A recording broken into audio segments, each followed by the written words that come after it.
పూరీ జగన్నాథ ఆలయం అసలు ఈ ఆలయానికి ప్రపంచవ్యాప్తంగా ఎందుకంత ప్రాముఖ్యత వచ్చిందో, దీని చరిత్ర ఏంటో, ఎవరు ఈ దేవాలయాన్ని నిర్మించారో తెలుసుకునే ప్రయత్నం చేద్దాం.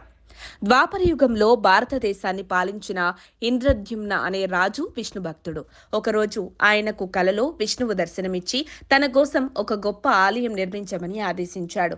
ఆ ఆజ్ఞను గౌరవంగా స్వీకరించిన రాజు వెంటనే పూరిలో ఆలయ నిర్మాణం ప్రారంభించాడు.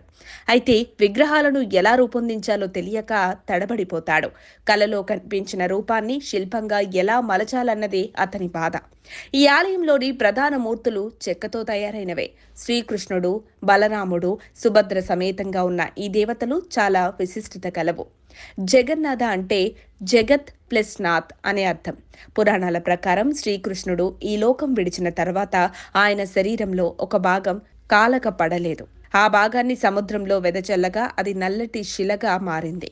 ఈ శిలను ఒక గిరిజనుడు విశ్వావసు అనే వేటగాడు కనుగొన్నాడు. నీలమాధవుడిగా పూజిస్తూ ఆ శిలకు అన్నపానాలు సమర్పించేవాడు. ఈ విషయాన్ని నారదుడు ఇంద్రద్యుమ్నుని చేరవేశాడు. ఇంద్రద్యుమ్నుడు శిలను చూసేందుకు వెళ్ళగా అది అదృశ్యమైంది. ఆ రాత్రి విష్ణువు అతనికి మళ్లీ కలలో కనిపించి అశ్వమేధ యాగం చేస్తే సముద్రంలో తన రూపం చక్కగా తేలిపోతుందని తెలియజేశాడు. అలా రాజు యాగం చేసిన తర్వాత ఒక పెద్ద చెక్క దుంగ సముద్రం నుంచి బయటపడింది. శిల్పకారులు వృద్ధిగా వచ్చిన ఒక బ్రాహ్మణుని రూపంలో విష్ణువు ఆ విగ్రహాలను చెక్కాలని స్వయంగా ముందుకు వచ్చాడు.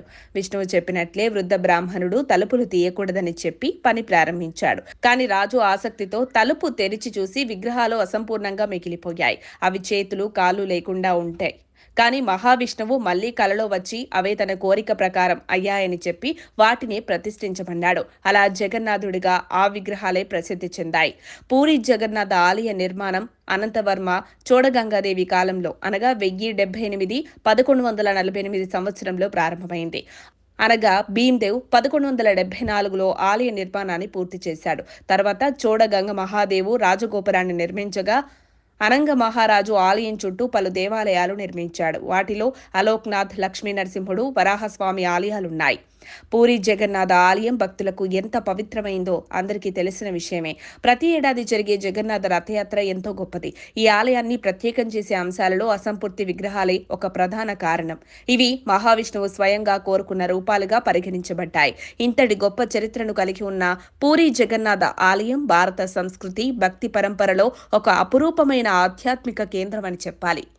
మరిన్ని అప్డేట్స్ కోసం మా కాయ్ టీవీని సబ్స్క్రైబ్ చేసుకోండి. మా వీడియో కనుక మీకు నచ్చినట్లయితే లైక్ చేయండి, షేర్ చేయండి. మీ విలువైన అభిప్రాయాలను కామెంట్ బాక్స్లో తెలియజేయండి.